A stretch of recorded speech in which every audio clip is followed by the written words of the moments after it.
Hey, Chris here from CriticalOutcast.com, and I am here in Cherry Hill, New Jersey, and Monster Mania number 22 has officially ended. The long weekend is done, the festivities have completed, and now we have to wait another 6 months until we can do it all again. I just wanted to give you a report that the show was fantastic. It was so much fun. We met a lot of celebrities, talked to a lot of artists and vendors.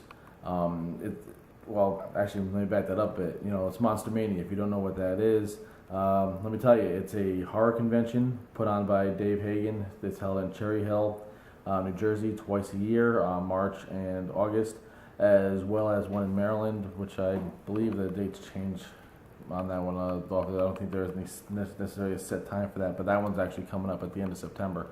But anyway, it's a convention where they will screen films, they will have Q&A sessions with celebrities, they will have autograph signings, there's a large vendor room, and it's just a lot of fun. This particular convention had the special headlining thing was the 25th anniversary of Hellraiser. And originally Clive Barker was set to be the VIP guest, but unfortunately he's had some health issues and was unable to make the flight over from England. But we still were able to get a lot of members of the original cast. Doug Bradley, who was Pinhead, Ashley Lawrence, who was Kirsty, Barbie Wilde, who was the female Cenobite in Hellbound, Hellraiser Part 2, as well as Nicholas Vince, Simon Bamford, who were Chatterer and Butterball, as well as Claire Higgins, who was Julia, making her second U.S. convention appearance. And I was able to meet each and every one of them, and they were fantastic. They were great people. They love to talk with the fans. They clearly have a lot of fun doing this. And, if you're a fan of Hellraiser, it's great to get a chance to actually talk to these people and meet them, outside of the context of the film. But beyond that, there was more guests than just them. There was also Tom Savini, the special effects legend. We had a few wrestlers there. Kevin Nash and Raven were there. The VIP guest was Carl Weathers, making his first U.S. convention appearance, and he was a gentleman. That guy was a class act. It was great meeting him. We also had Jamie Kennedy from the Scream films making his first convention appearance. Joey Lauren Adams from Chasing Amy. Who else do we have? Oh man, there's so many people here. Elizabeth Shepard from The Avengers and Tomb of Lygia. Brian O'Halloran from Clerks and the new indie horror film Mr. Hush. It was just fantastic. Lou David from the Burning. John Russo, who pretty much helped to invent the modern zombie film with George Romero when he wrote Night of the Living Dead. Not to mention being involved in the creation of Return of the Living Dead. He was there. Bradley Gregg from Nightmare on Elm Street Part 3 making his first convention appearance. And I could go on, but it was so much fun. I actually got to hang around after the Hellraiser Q&A session with Barbie Wilde, Claire Higgins, and Simon Bamford. They took a lot of time to talk with the fans and take some more pictures and just hang out. It was great in getting to see them this way and just have this kind of much fun. We actually have some me and my friends who were there. We had some celebrity interactions, outside of the autograph hall. We rode an elevator with Ashley Lawrence and helped, along with her, block the door to help keep other people from getting in the elevator car. I got to see Craig Sheffer from Nightbreed and Hellraiser Inferno throw a couple of drunks into an elevator around, I don't know, it must have been going on 1 a.m. on Saturday night. That was pretty funny. I actually kind of wish I stayed a little bit longer because I heard that he had started playing the piano and had everybody singing the Bohemian Rhapsody in the lobby. What else can I say? I mean, I talked to some great artists. Kevin Spencer is a fantastic artist. I was able to get a few prints from him.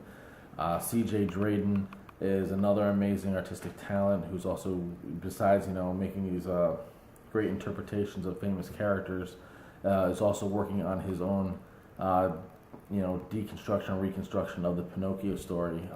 He is a very intense individual. He's very dedicated to his art, and if you ever see him, if you go to a convention, you ever see him, make sure you talk to him. The guy is great. We went to a auction for the Save the Yorkies Foundation. They're a foundation that's for helping Yorkie dogs that are abused or abandoned or whatever. And they have at each of the conventions they have an auction where they'll have autographed pictures and other items and memorabilia up for auction to raise money for it.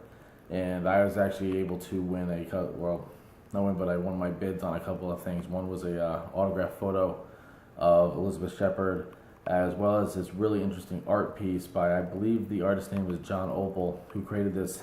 It looks like a skull, but the skull is actually made up of all these other different horror icons, going all the way back to like Nosferatu and Frankenstein, all the way up through, modern day, Scream and Freddy Krueger, and names are escaping me. I'd have to take a look at it again. It was such a fun weekend. The Frightrags.com, who makes some really kick-ass horror shirts, they threw a private pizza party for a number of their customers, and me and my friends were able to get into that party, and that was a lot of fun. They played some games, and they gave away some gift cards, and it was just a fun night, something to do on a Friday night after the convention closed. And I actually hope they do something like that again in the future, because that was a lot of fun. Man, what else to say? The Batmobile was there. Well, it wasn't. I guess I should take that back a little bit. It was a replica of the Adam West era Batmobile was there. So we got some pictures of that. There was a Walking Dead reunion with Jeffrey DeMunn and Norman Reedus and Emma Bell. Who else was there? Steve Yeun and Madison Lintz were all there. And it was just a lot of fun. Again, seeing this. Again, I can talk on and on about this. But I thought if give you a little heads up on how much fun that I had. The next show is March. I believe it's going to be March 8th through the 10th. Will be the next one. There's no guests announced yet, but if I know them, they're Dave is going to put on a great show and get a lot of great guests. So you might want to get your room booked soon, because I'm going to have to think about that myself. But beyond that, if you keep watching, there's going to be a pretty lengthy clips of from the diary mode from my camera from each of the little pictures I took, as well as I did a walkthrough from the hotel lobby into the vendor's room. I did another one on Sunday morning going into the autograph room, which I apologize for that one in advance. It was early Sunday, and there really weren't that many stars there yet, and also there were some that weren't there Sunday. So the room actually looks pretty empty. I should have done it on Saturday when that place was jumping and everybody was there. But you'll get an idea of what the different rooms look like. As well as, closing this out, there'll be a bunch of clips from the Hellraiser panel. I apologize for any audio or shakiness. I don't exactly have the steadiest of hands. It was just a camera, so the microphone isn't exactly great, as you know if you're watching these videos of mine. But I don't say, Monster Mania, it's fantastic. If you like horror movies, you gotta check out these things out sometime. But anyway, keep watching, and I hope you like what you see.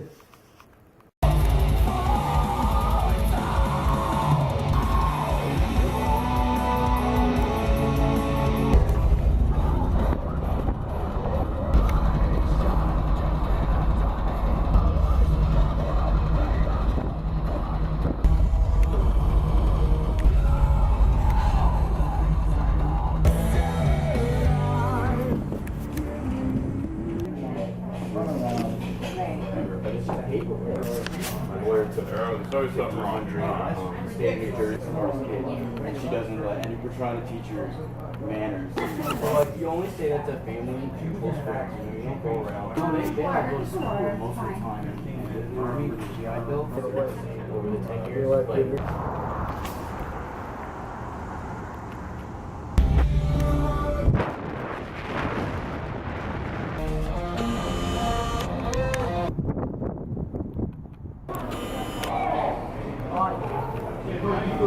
This is giving weight and the camera's shaking. No, I want to. Thank you.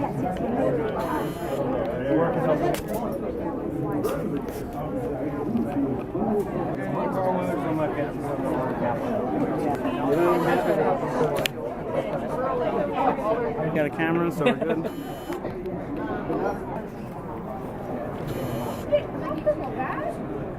All right, there we go. What is this technology?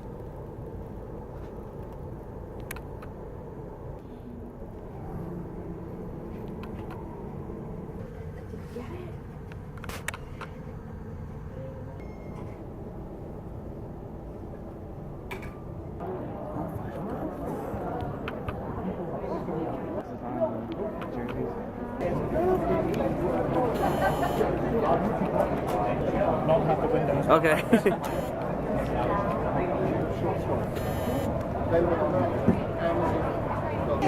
Yeah, we kept like, shushing them. Yeah, then like, their mothers were like, This whole time my camera was not on movie digest mode.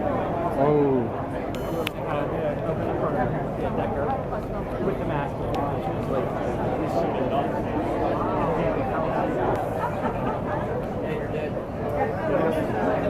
Scoring on her cornea. Bigger letters. Yeah, I have to agree. Instead of a little squizzle. Because like what happens if...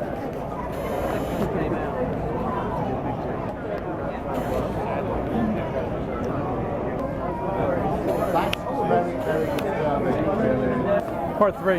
Yes, part 3. There's more left to get.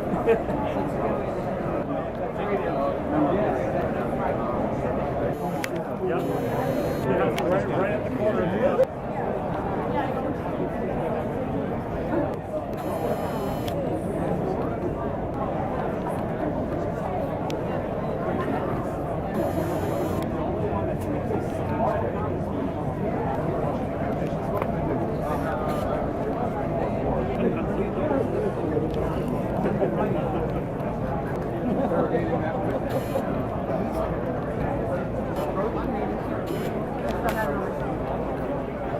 Yeah, we stole that shot. And point on his head.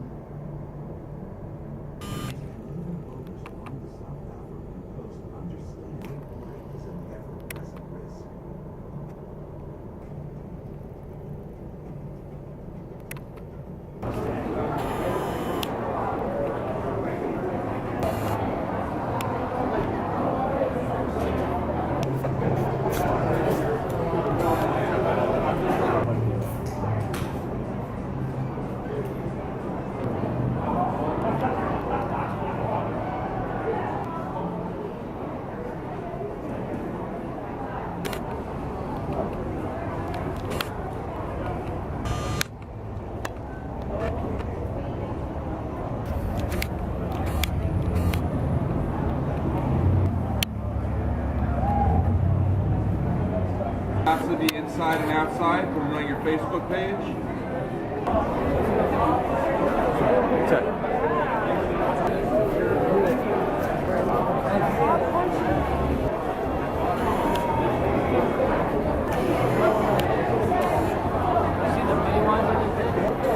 The movie freaked me out, but I would never.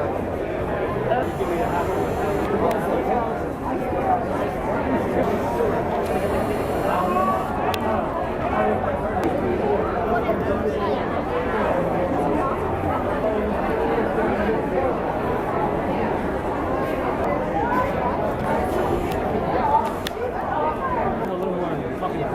Yeah, it's your artistic, Yeah,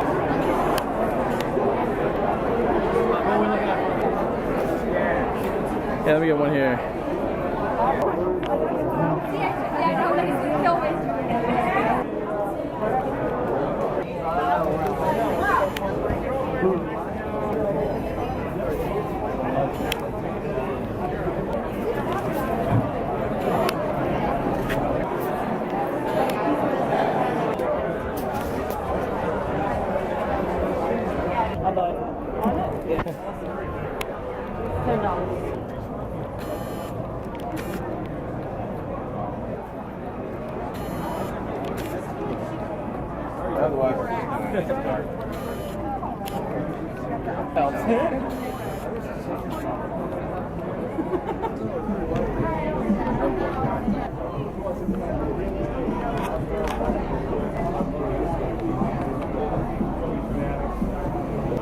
fucking weird. This is with your equilibrium.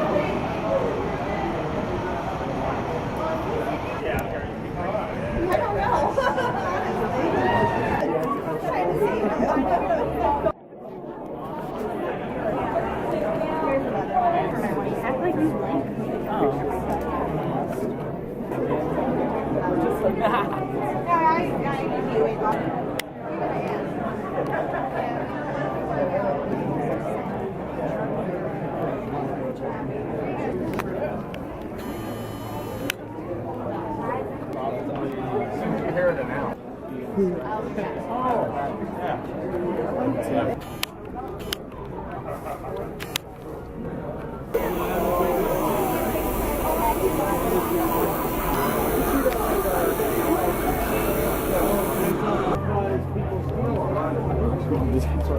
Yeah.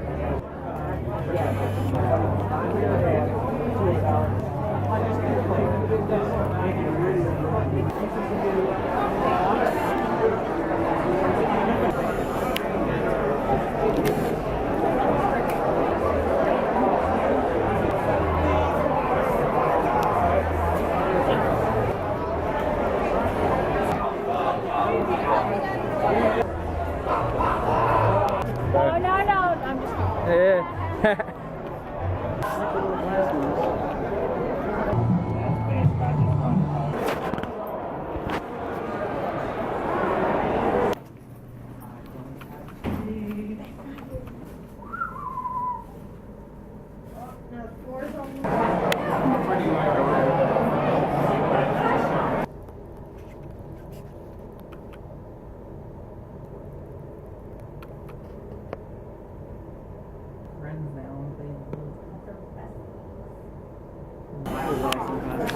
Yeah, it is.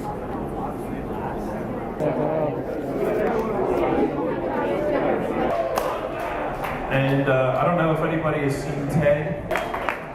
We have Gunnar Hansen, Leatherface, sleep from this show. This one's been around.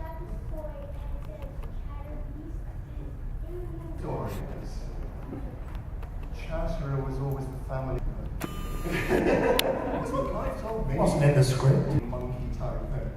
And then they put the costume on me and it was leather and I could and that was the kind of you changed that. That's cool. I like that. Yeah? Those two questions? Thank you. She has really straight teeth when she comes up out of that mattress. Seen it yet.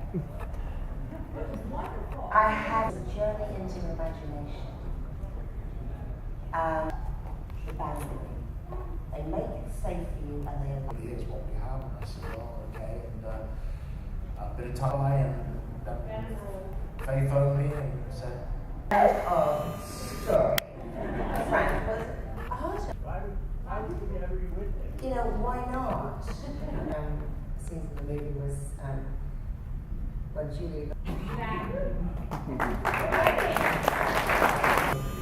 kind of backfilling attempt to set the story in America. Then there came this attempt to persuade us that it's really well,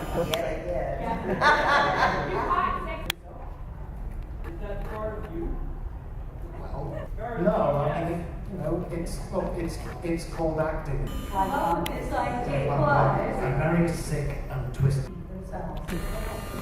It's just, I really recommend it. That's my bitch.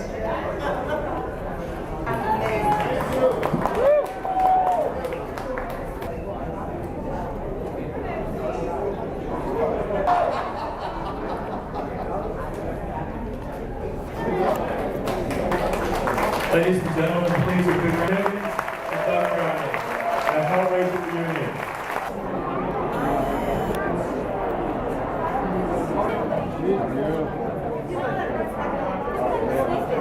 She just shed it in the towel. She's going so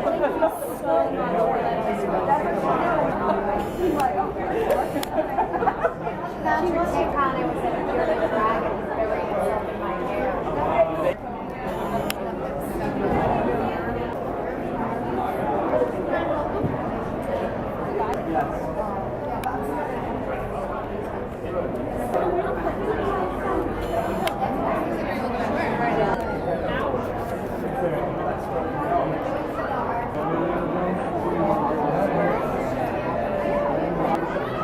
Good. I'll get you one.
Yeah.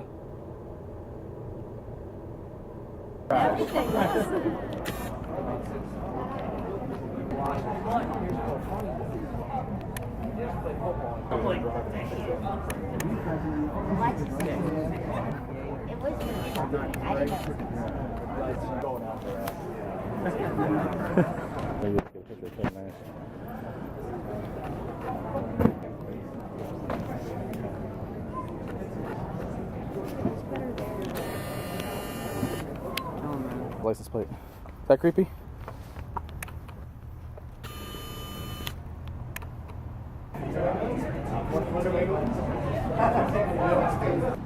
get that stick thing?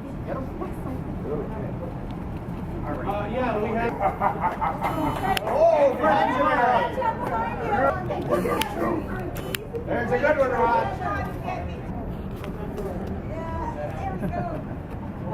Nice. We're at 60. 60 in the back.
guess that's the better option. I didn't have to walk in.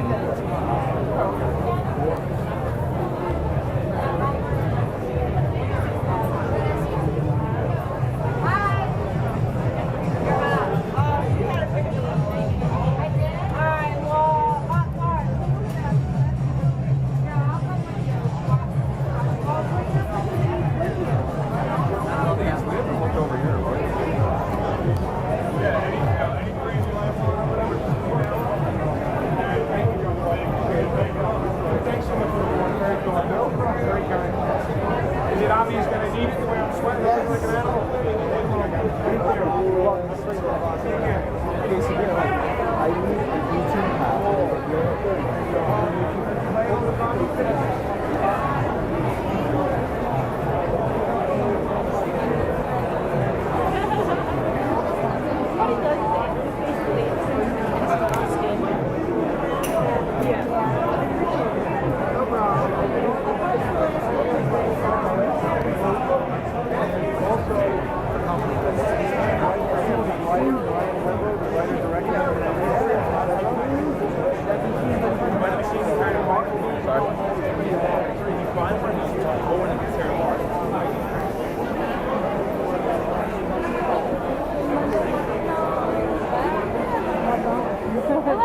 I'm falling over.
Good morning, dear. How are you? I'm well. How are you? Good. Oh, yeah. How about yourself?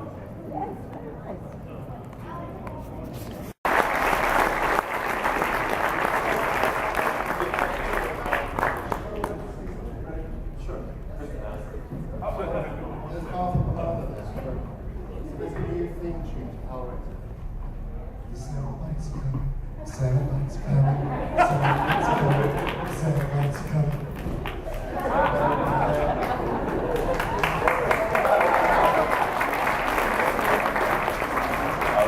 Next up, we have we see Simon Bamford. We're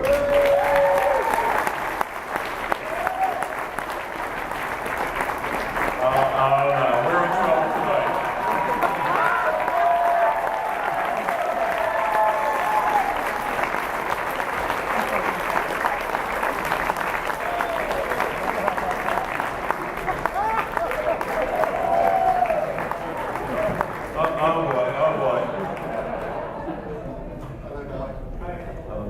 Next up, we have Barbie Weil. And Barbie is wild.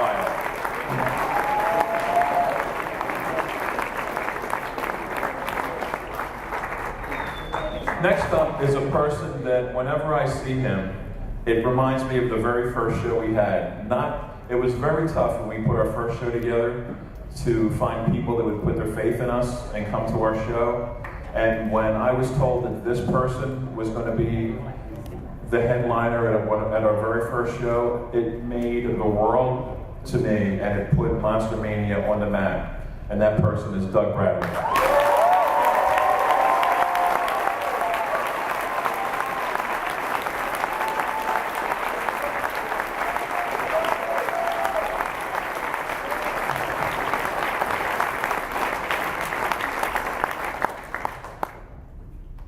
Next up is my children's next stepmother. We had her down for her first U.S. appearance in Baltimore last year, and she just knocked the doors off the place, and I knew we had to bring her back. Claire Higgins.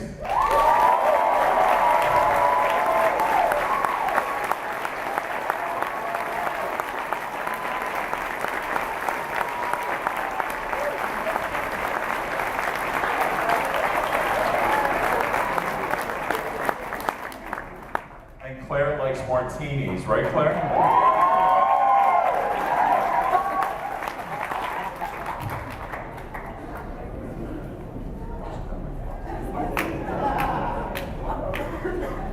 Line them up.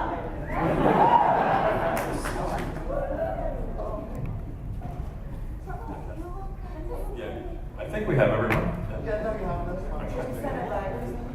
All right, what we'll do is what we always do is if you have a question, please raise your hand.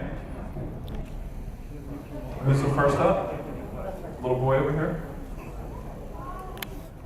The reason we're all here is because of Clive's amazing ingenuity and creativity and his vision. And we were just saying that today at dinner, and we gave a little toast to Clive because we love to have seen him. I think that reading the Hellbound Heart novella was very, yay for Hellbound Heart novella. It was really interesting for me playing the female Cenobite that the drawing in the 20th anniversary is of the female Cenobite, and she was the lead.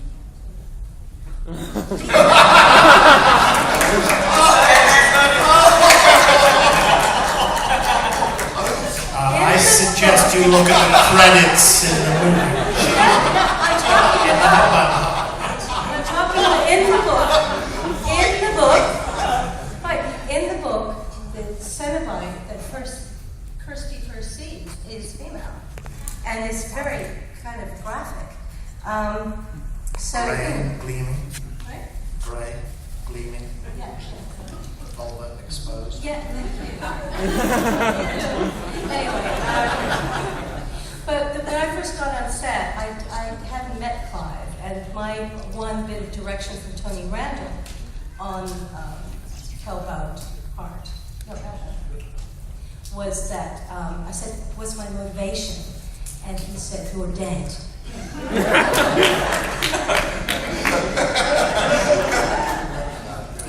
And you know, that's the only sort of help he gave me. But that was okay because I just got off a plane. My flight had been delayed 24 hours. So I drove from Heathrow to Pinewood and then sat for 4 hours getting my makeup done. So by the time I got in front of the cameras, it was 6 in the evening. I'd been up for how many hours is that? 24 hours. So I was dead. But it was wonderful. It was an extraordinary experience. And I never would have guessed in a million years that 24 years later, we'd be here talking about this film and seeing a room full of enthusiastic people who really care, it's kind of even emotional, about this wonderful, brainchild of Clive's that, was born in, Crouch End. And that's where you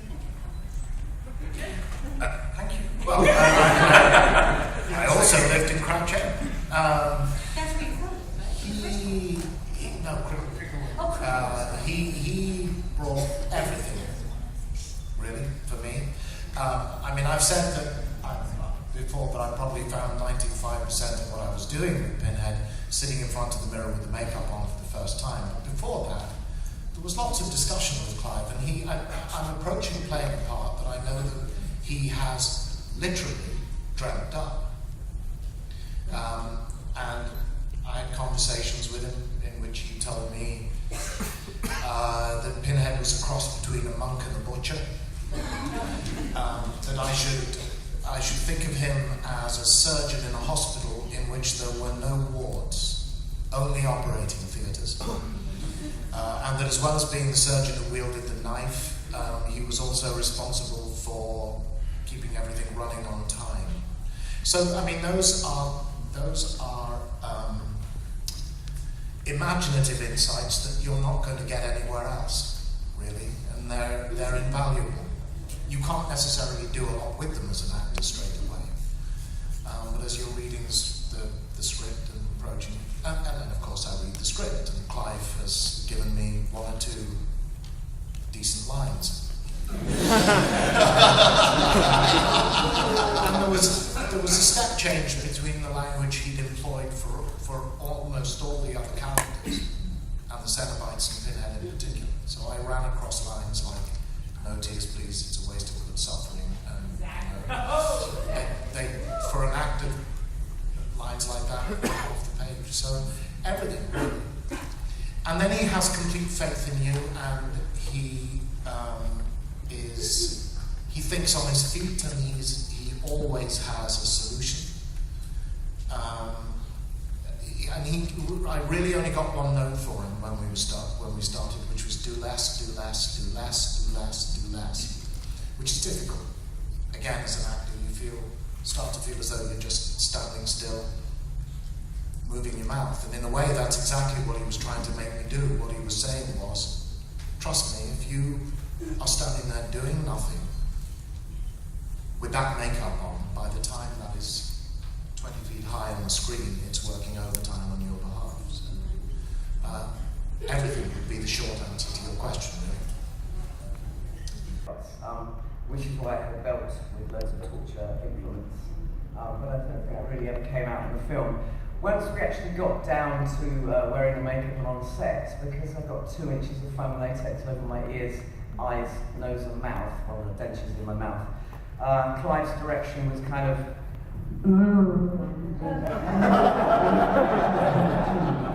and my reaction would be he would then come back with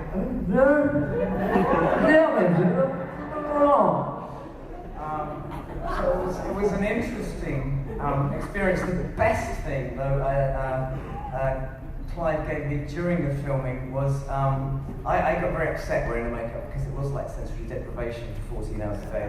And one day I got very upset, just sitting with my own thoughts, and cried, broke down and cried, and not a soul noticed. It was a complete waste of good suffering.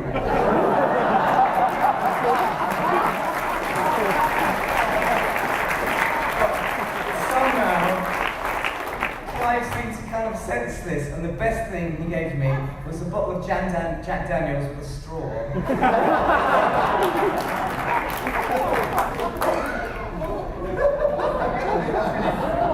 Clive, oh my God, I turned this movie down when it was first offered to me. And it was only when I met Clive, after 20 minutes of talking with Clive, I said, I'm in. And the only reason for that was he had the best imagination of anyone I've ever met. He gave me permission. He said, this is better than Shakespeare. He's right. It goes deeper into people's hearts and minds and souls and allows them to express themselves in a way that very few other people have ever given permission. And I just, Julia to me was a joy. Yeah. I have never laughed so much in my life. For one thing. Oh, darling, I love you.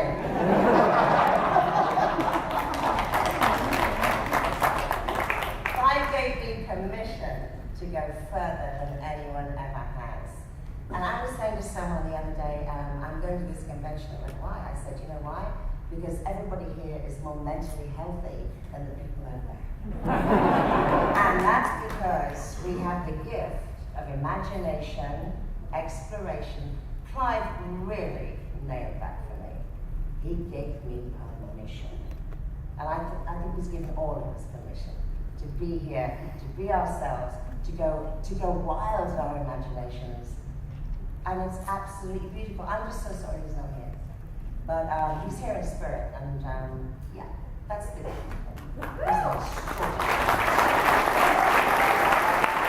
Claire and I both shared a convention, shared a platform.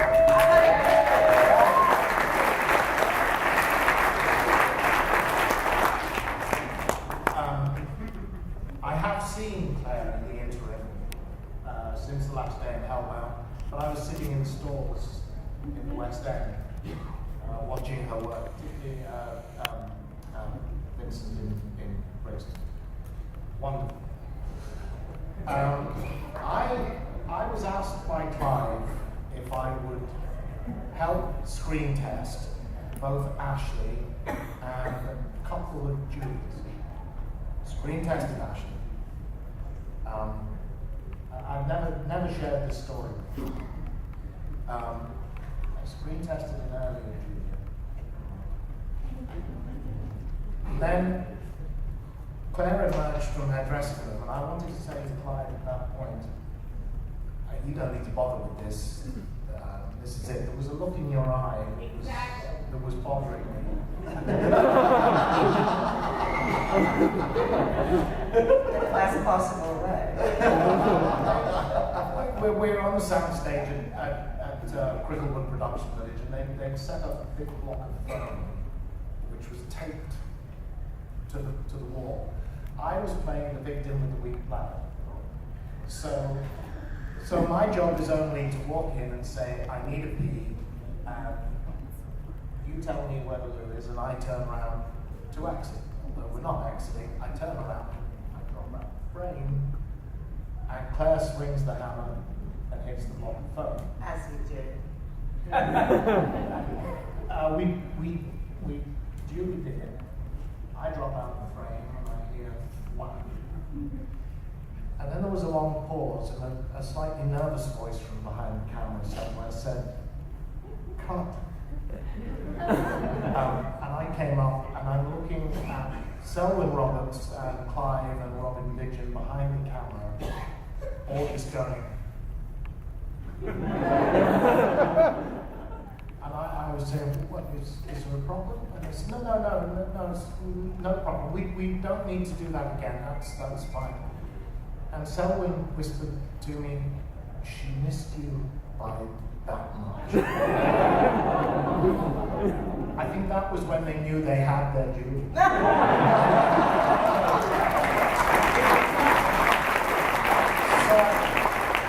I've always said that in a parallel universe, there is a history of horror films in which they talk about Hellraiser, and there's an asterisk. And the footnote says the role of Pinhead was originally intended to be played by Doug Bradley, who was unfortunately killed in an accident during the screen test for Claire Higgins, the actress who should have played Julia, but was unable to do so because she spent the next 20 years in prison for manslaughter. I have a footnote that we actually filmed the bloodiest scene in the movie, and I loved it. I don't need therapy, honey. That was I turned around and all these big sparks and all the guys in the movie, these big guys who used to move stuff around the lights and rest of it. There was a sign that they wouldn't meet my eye. I said, "How's it going?" They couldn't look at me. For 2 days, those guys walked around me. They wouldn't look at me. They wouldn't come near me. They were scared shitless.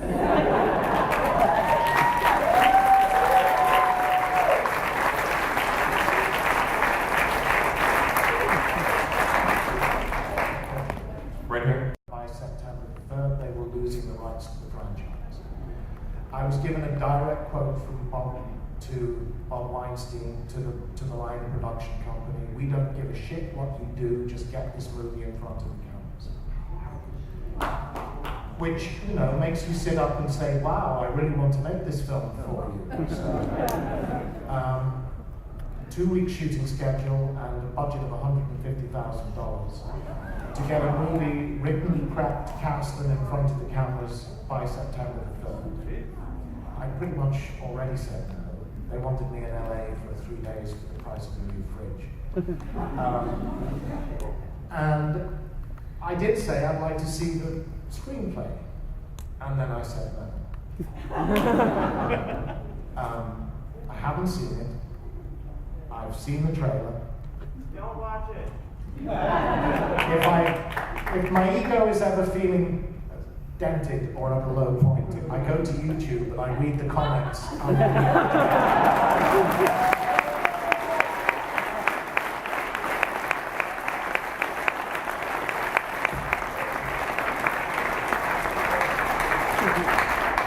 Then the ghost of the remake has been hanging around for, it's 5 years nearly, effectively 5 years since I first caught wind of it.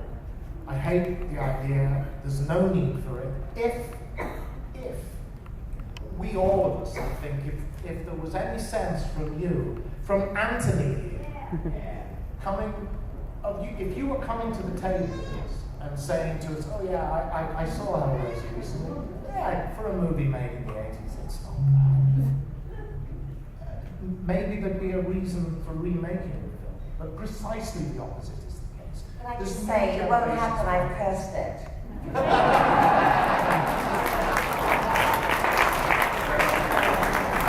You guys are too classy for that shit.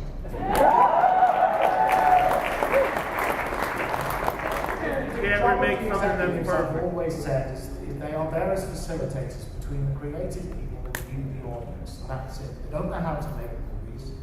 They think they understand the audience. They don't care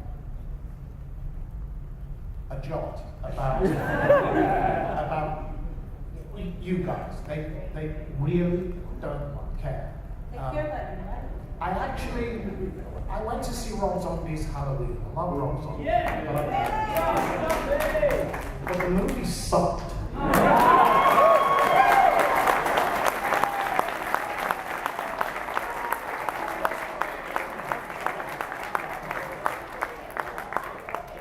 Halloween is one of the greatest horror movies ever made. Here's why. I've always said that Halloween is effectively like a Dracula movie. And what fires it is Loomis as Van Helsing running around saying to everybody, you don't know what you're dealing with, you don't understand, you don't know what you're dealing with, you don't understand it. To the point at which you start to think, you're scaring me now. And so I'm scared of Michael. And when he gets shot and he falls and he gets up and carries on, gets the knitting needles in the neck and he carries on, he's scary. There's an edge of supernatural about him. Rob gives us his redneck family with a kid with a fucked up attitude to his family and a very dodgy attitude to his sister with a love for masks. Now I'm not scared of you. You're a guy in a mask. You got shot. Lie down and die. Sorry. My opinion. The point I'm making is I went to the cinema, I came out and I thought I am part of the problem here because I just bought a ticket. I've just given you the profits that you want. The only reason they do these remakes is one big opening weekend. That's it. They don't care beyond that at all. Not saying Rob Zombie doesn't care. It's my opinion to disagree, to not like his movie. You can love the movie. That's what makes the world go round. It's fine. I saw the trailer to A Nightmare on Elm Street, and I won't see the film. There are ways and means of watching these things without giving the studios the profits they want. That's all I'm saying. Being able to leap around and being more action. And that was more what Hellraiser 2 kind of saw chatter as. There's a complete sequence you never get to see where Doug and Barbie end up in masks and surgical gowns and so on. That involved me running down a corridor, which I can't even remember if I was chasing. Yeah, it had to be actually, of course. There is one thing, I apologise now to any parents who find what I'm about to do offensive for their children who are present, but there was one scene where you got Jack stuck in a lift, and his hand gets stuck in the lift door. And of course the lift goes down, and his hand is there. Now, I had a couple of problems with that. I thought that took Orchard for his power away. Suddenly you've got this supernatural, kind of indestructible creature who's being disrupted. What really, I found the best thing that we did this with a sponge hand, and the idea was it gets to the bottom where the floor is, and it just cuts all the fingers off. What actually happened with the sponge hand, it did that.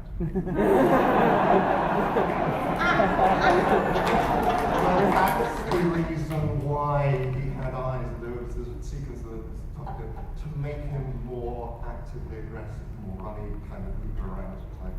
So that's why, but that section got cut really, so he just magically changes. Okay, we're going to take a couple last questions.